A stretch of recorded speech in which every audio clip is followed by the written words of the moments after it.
Hello everyone, welcome to Magnet Brains. My name is C Nayan Gupta और आज हम पढ़ने जा रहे हैं या बात करने जा रहे हैं कुछ ऐसे टर्म्स, कुछ ऐसे डेफिनेशंस, कुछ ऐसे मीनिंग्स के बारे में जो हमें एक फाइनेंशियल स्टेटमेंट्स, उनके बैलेंस शीट्स या किसी भी कंपनी के प्रॉफिट एंड लॉस को ढंग से एनालाइज करने में हेल्प करेगा। हमें लेमैन लैंग्वेज में पता होता है कुछ ऐसे terms like revenue, sales, expenses and everything, but उनके कुछ ना कुछ छोटे डीप मीनिंग्स होते हैं जो हमें ढंग से फाइनेंशियल स्टेटमेंट्स को एनालाइज करने में मदद करते हैं अगर हम उनको बेटर जान पाएंगे तो। So let's begin with understanding the meanings of these terms. पहले हम ये देख लेते हैं कि आगे आने वाले हम इस वीडियो में क्या क्या पढ़ने वाले हैं। The first would be, आज हम इस वीडियो में सिर्फ वो कवर करेंगे, वो टॉपिक्स या वो टर्म्स कवर करेंगे जो कि प्रॉफिट एंड लॉस स्टेटमेंट में हमें दिखने को मिलते हैं।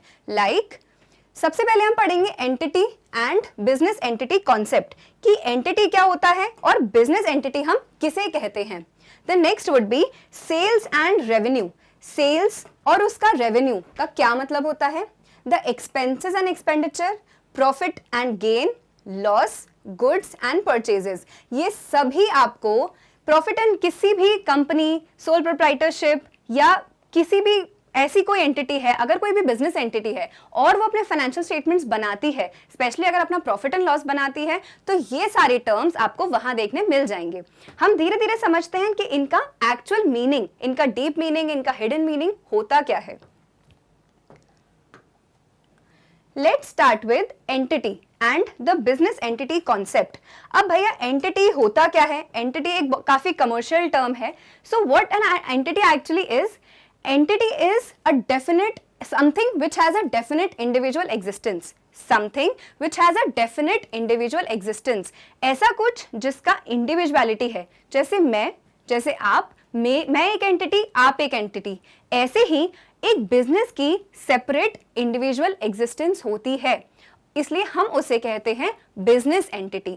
मैं एक इंडिविजुअल एंटिटी हूं बट मेरा बिजनेस एक बिजनेस एंटिटी है। So a business entity is specifically identifiable business enterprise.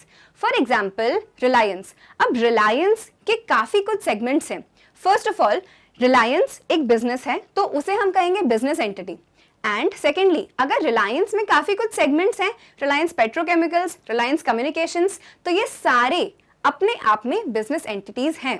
अब यही हम पढ़ लेते हैं एक कॉन्सेप्ट जो कि हमें हर अकाउंटिंग वर्ल्ड में यूज होता है। हम ये मान के चलते हैं अकाउंटिंग पर्पस के लिए कि एक बिजनेस का ओनर अलग होता है और उसका बिजनेस अलग होता है। जैसे मेरा एक बिजनेस है तो मैं अलग और मेरा बिजनेस अलग। फॉर एग्जाम्पल, एक किराने की शॉप, ज्यादा दूर नहीं जाते, अपने आसपास के एग्जाम्पल्स देखते हैं। एक किराने की शॉप, तो एक किराने की शॉप पे बैठने वाले अंकल वो डिफरेंट हैं और उनका बिजनेस डिफरेंट है। अब यहाँ पे एक एग्जाम्पल देख लेते हैं, मुकेश अंबानी जी। अब मुकेश अंबानी जी डिफरेंट हैं रिलायंस से। जब इन दोनों के फाइनेंशियल स्टेटमेंट्स बनेंगे तो है सब कुछ मुकेश अंबानी जी का, मान के चलते हैं।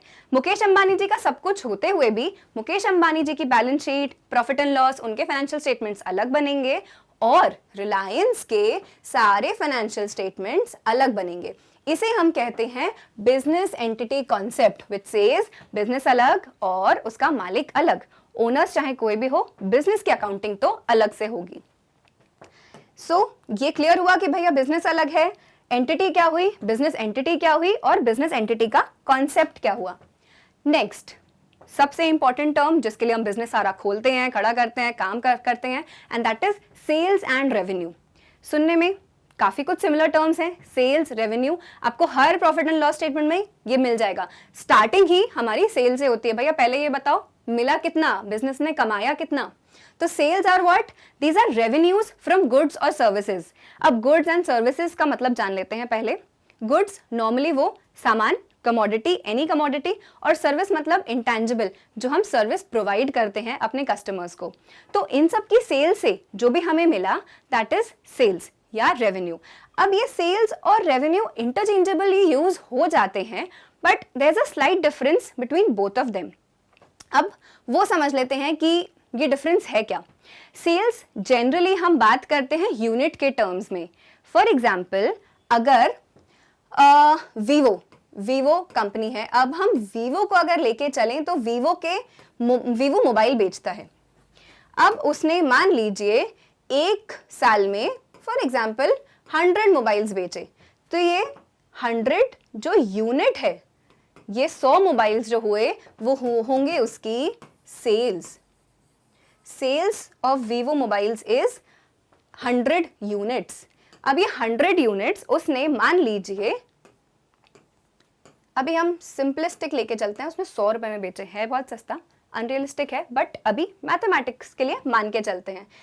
फॉर एग्जाम्पल दिस इज ₹10, तो यहाँ वीवो का revenue would be actually this sales, let us be specific, उसका सेल्स रेवेन्यू कितना हो जाएगा, 100 unit into ₹100 and that would be sales revenue would be 10,000।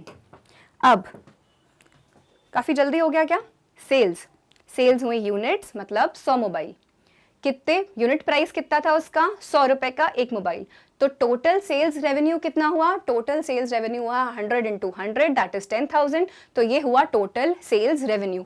जो आपको प्रॉफिट एंड लॉस में देखने मिलता है that is actually sales revenue, वो हम शॉर्ट में उसको लिख देते हैं sales, but generally sales are denoted in unit terms, कितना नंबर ऑफ प्रोडक्ट्स आपने बेचे, और सेल्स रेवेन्यू हुआ आपका रुपी टर्म्स में।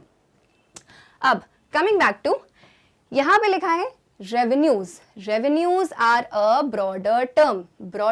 कैसे ब्रॉडर टर्म, ऐसे कि यहां तो आपने बोल दिया भैया सेल्स तो यूनिट्स में आती हैं, रेवेन्यू आपने डिफाइन कर दिया कि भैया वो सेल्स रेवेन्यू होता है, तो मतलब रेवेन्यू में और भी कुछ आता है।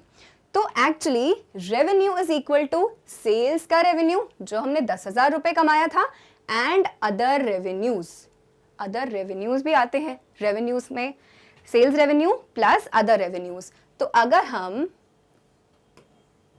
ऐसे पढ़ें इसको, तो सेल्स रेवेन्यू टोटल रेवेन्यू का एक पार्ट हुआ, और यहां हुए अदर रेवेन्यूज, तो ये हुआ पूरा revenue. So sales revenue part है, अदर रेवेन्यू पूरा, जब दोनों को ऐड कर देंगे तो बनेगा टोटल रेवेन्यू। अब ये अदर रेवेन्यू टर्म क्या है, अदर रेवेन्यू में आ जाते हैं सेल्स के अलावा जो हमने पैसे कमाए, that is other revenue. Other revenue items में आते हैं कमीशन रिसीव्ड। अब कमीशन रिसीव्ड कैसे, इसमें हमें दूसरे बिजनेस एंटिटी का एग्जांपल लेके चलना पड़ेगा।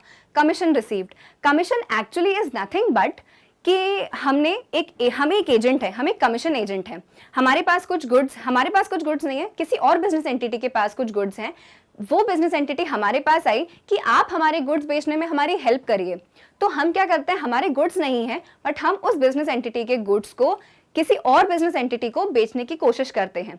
तो जब हम किसी और के गुड्स किसी और को बेचते हैं, मान लीजिए बिजनेस ए के गुड्स बिजनेस बी को बेचे और मेरे थ्रू मैंने बेचे, तो मैं एक कमीशन एजेंट हुई और मुझे मिलेगा उस सेल्स के लिए कमीशन, तो वो होगी मेरी इनकम, मेरा रेवेन्यू मेरे सेल से हटके, तो वो होगा मेरा कमीशन रिसीव्ड का रेवेन्यू। इसको और क्लियर कर लेते हैं, business A, business B and business C. Business A directly C को नहीं बेच सकता ड्यू टू सम रीजंस, तो क्या करेंगे, बिजनेस ए बिजनेस बी के पास जाएगा और बोलेगा आप बिजनेस सी को मेरे गुड्स बेचिए। तो बिजनेस ए ने जब बिजनेस बी को अपने गुड्स दिए तो बी बन जाएगा कमीशन एजेंट और वो कमाएगा कमीशन, तो वो ये जाएगा उसके अदर रेवेन्यूज में। Next, interest received. Interest received क्या, मान लीजिए बिजनेस बी के पास ये कमीशन और ये सेल से मिला के काफी पैसा आ चुका था, उसके पास एक्सेस कैपिटल था या एक्सेस में उसको इन्वेस्टमेंट करना था कहीं, तो उसने क्या किया, बिजनेस बी ने बिजनेस सी को एक लोन दे दिया फॉर एग्जाम्पल से ऑफ 1 लाख, और वो उससे इंटरेस्ट चार्ज करने लगा 10% पर एनम मतलब एनुअली इंटरेस्ट। अब बिजनेस बी क्या करने लगा, बिजनेस सी से एनुअली इंटरेस्ट चार्ज करने लगा 10% पे, तो ये जो 10% पर एनम उसे मिला, मतलब 10,000 रुपीज, जो ये 10,000 रुपीज उसको मिले वो हो जाएगी उसकी इंटरेस्ट इनकम, वो हो जाएगा उसका other revenue, interest received. Next dividend received. अब जब मान लीजिए बी के पास एक्सेस में पैसा था तो उसने लोन ना देके बिजनेस सी के इक्विटी शेयर्स में पैसा लगा दिया। बिजनेस बी ने बिजनेस सी के इक्विटी शेयर्स में पैसा लगा दिया और फिर जब ये बिजनेस सी ने डिविडेंड डिक्लेयर किया तो मिस्टर बी या बिजनेस बी को मिला डिविडेंड। जब बिजनेस बी को डिविडेंड मिला तो ये हो जाएगी उसकी डिविडेंड की income. Next rent received. Business B के पास एक ऑफिस प्रेमाइसेस था, अब उसने क्या किया, खाली पड़ा था वो बिजनेस प्रेमाइसेस, एक्स्ट्रा में था उसके पास।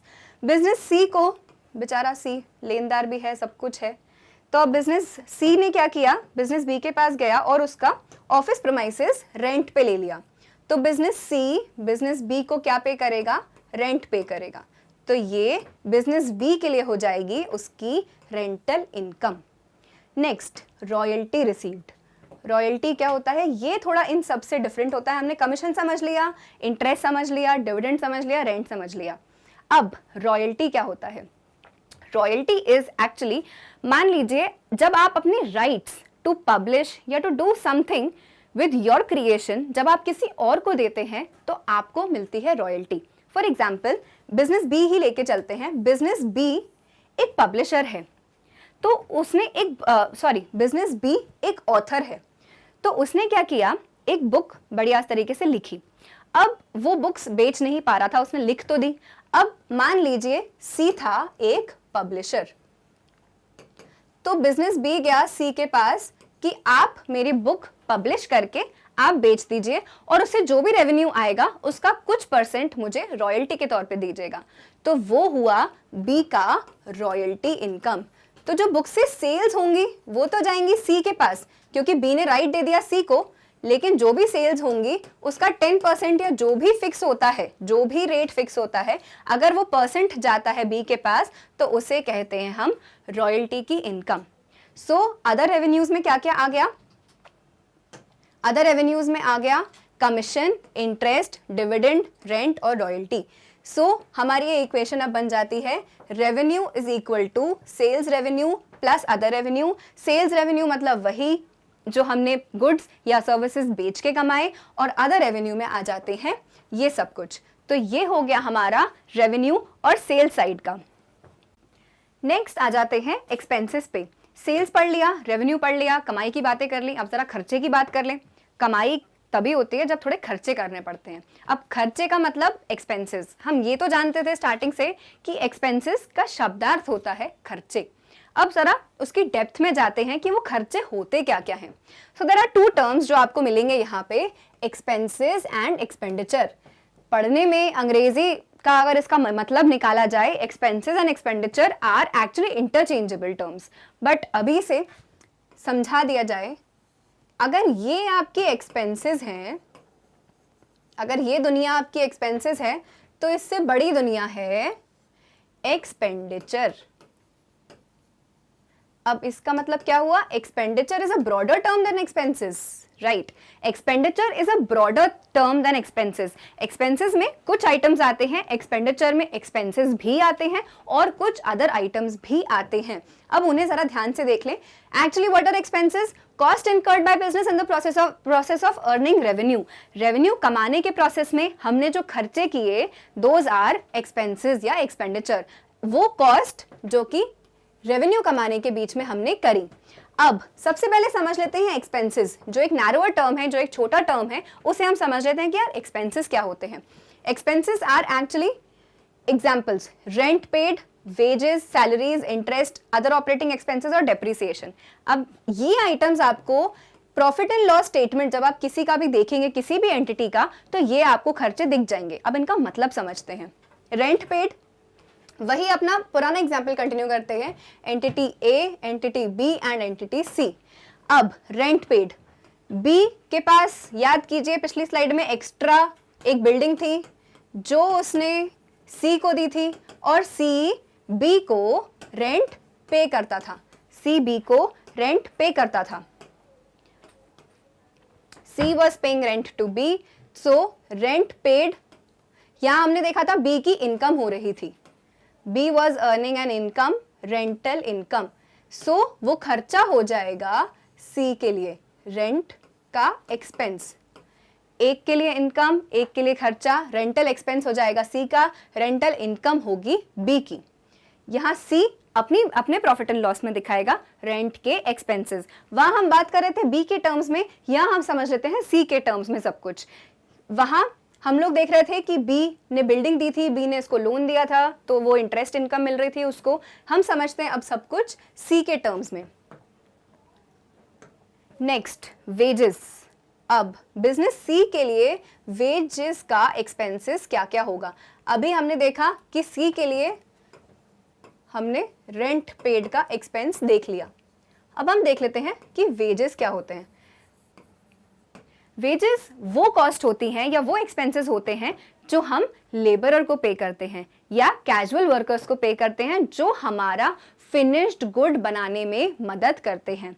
और वेजेस से एक मिलता जुलता टर्म है, वो है सैलरीज। अब दिखने में एक जैसे ही है, वेजेस भी है, सैलरीज है, इंग्लिश का शब्दार्थ उनका सेम ही होता है, बट यहाँ डिफरेंट है। Salaries are actually those people, मतलब ऐसी पेमेंट सैलरी की हम ये उन लोगों को देते हैं जो हमारे ऑफिस सेटअप में रहते हैं, ऑपरेटिंग खर्चे हैं हमारे। बट ये वेजेस जो आते हैं हमारे जो गुड्स हैं, गुड्स को बनाने तक जो हमारे लेबर को एक्सपेंसेस होते हैं, वो होते हैं हमारे वेजेस। फॉर एग्जाम्पल वीवो का मोबाइल फोन लेते हैं, या फिर कुछ और एग्जाम्पल, जैसे वीवो का मोबाइल फोन का ही एग्जाम्पल लेके चलते हैं। अब वीवो की फैक्ट्री है, वहां पे मोबाइल फोन असेंबल हो रहा है आपका, या मैन्युफैक्चर हो रही है, कुछ चिप्स मैन्युफैक्चर हो रही हैं, तो वहां पे जो वर्कमैन को आप सैलरी पे करेंगे, वो उनका नाम आता है वेजेस में, वो कटेगा वेजेस का एक्सपेंसेस।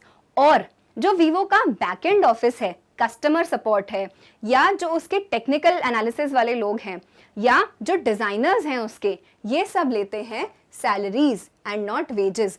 और इनका डिफरेंस तब समझ में आएगा जब हम ट्रेडिंग और प्रॉफिट एंड लॉस पढ़ेंगे। इनको ऐसा बाइफिकेट करने की जरूरत क्यों पड़ी, ये हम तब ही समझ पाएंगे जब हम trading and profit and loss statement पढ़ेंगे।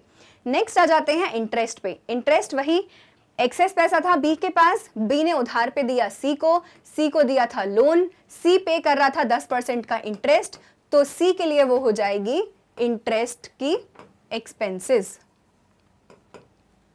Next, other operating expenses and office expenses. इसमें छोटे रोजमर्रा के खर्चे, स्टेशनरी, वाटर, टेलीफोन, लाइटिंग, जो अपनी इलेक्ट्रिसिटी का बिल है, ये सब कुछ जो कि ऑपरेटिंग एक्सपेंसेस में आते हैं, जो कि आपको डे टू डे लगने हैं अपने बिजनेस को चलाने के लिए, वो आ जाते हैं आपके ऑफिस एक्सपेंसेस में। And the last, depreciation.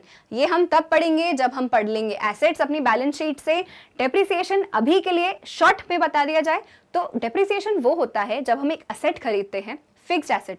Fixed asset का अगर आप मतलब ना समझें तो अभी के लिए एग्जांपल ले लीजिए मशीनरी। हमने एक मशीनरी खरीदी, उसका लाइफ होता है, मान लीजिए एक हर मशीनरी की एक फिक्स लाइफ होती है। मान लीजिए उस मशीनरी की लाइफ है 10 इयर्स। अब 10 साल तक हमने उस मशीनरी को एसेट बना के रख लिया, तो हम अभी से उसको थोड़ा थोड़ा पार्ट्स में डिवाइड करके खर्चे के तौर पे दिखाते जाते हैं और एक प्रोविजन बना लेते हैं कि 10 साल बाद हमें उस मशीनरी को रिप्लेस करके नई मशीनरी लेके आनी होगी।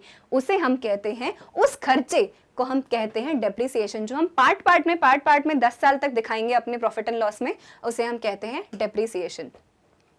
तो हमने ये सब बातें कर ली एक्सपेंसेस की।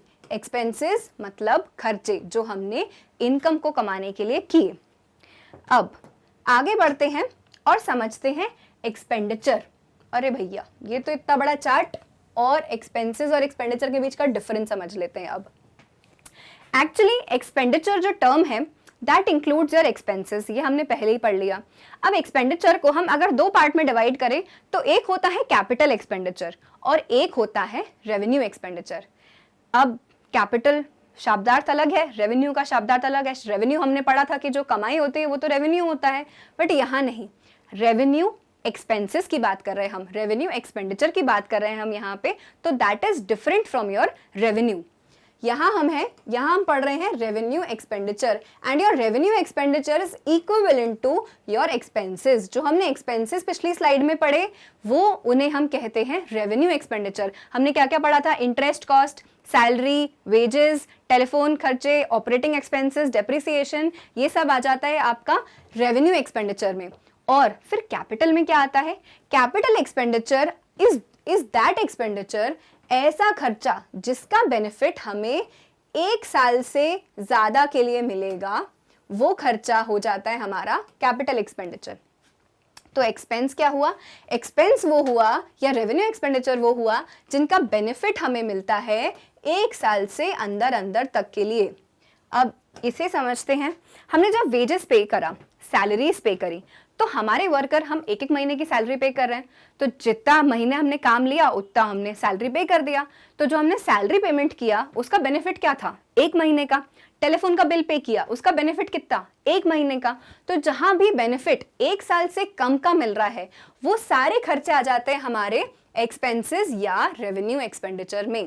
अब ऐसे कौन से खर्चे होते हैं जिनका बेनिफिट 1 साल से ज्यादा का होता है?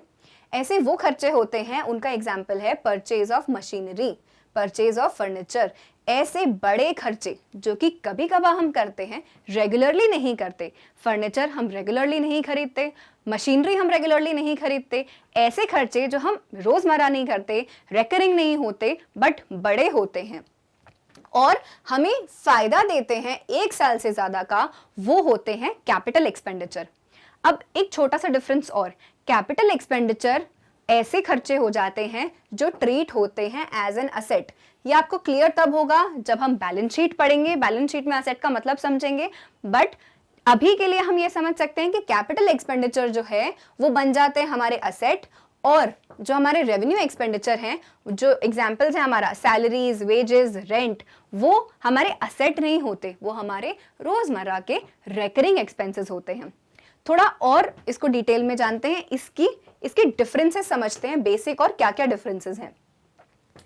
एक्सपेंडिचर, कैपिटल एक्सपेंडिचर वो होते हैं, अभी हमने देखा, जो कि करे जाते हैं to acquire fixed assets, machinery, furniture, plant and equipment, computer, AC, vehicle, इन सब का जिनका बेनिफिट 1 साल से ज्यादा का है, ये बन जाते हैं हमारे बिजनेस के लिए एसेट्स। तो जो एसेट्स पे खर्चा हुआ वो हो जाता है हमारा कैपिटल एक्सपेंडिचर। और फिर रेवेन्यू क्या होता है? रेवेन्यू एक्सपेंडिचर वो है जो day to day conduct of business के लिए काम में आते हैं, जो रेकरिंग है, जो कि रोजमर्रा ऑपरेटिंग एक्सपेंसेस होते हैं, वो होते हैं हमारे day to day conduct of business के लिए एक्सपेंसेस या रेवेन्यू एक्सपेंडिचर। अब एक और difference, capital expenditure actually increases your business earning capacity. आपके बिजनेस की अर्निंग कैपेसिटी बढ़ाता है आपका कैपिटल एक्सपेंडिचर। अगर मैंने नई प्लांट एंड मशीनरी लगवाई, या फॉर एग्जांपल अपने बिजनेस में मैं एक कंप्यूटर लेके आई और उस कंप्यूटर से अगर मैं काम करूंगी तो माय स्पीड वुड इंक्रीज, मेरा आउटपुट ज्यादा निकलेगा पर डे का, तो ये हो जाता है मेरा बिजनेस की अर्निंग कैपेसिटी बढ़ाना। तो वो खर्चे कौन से कहलाते हैं? कैपिटल एक्सपेंडिचर कहलाते हैं।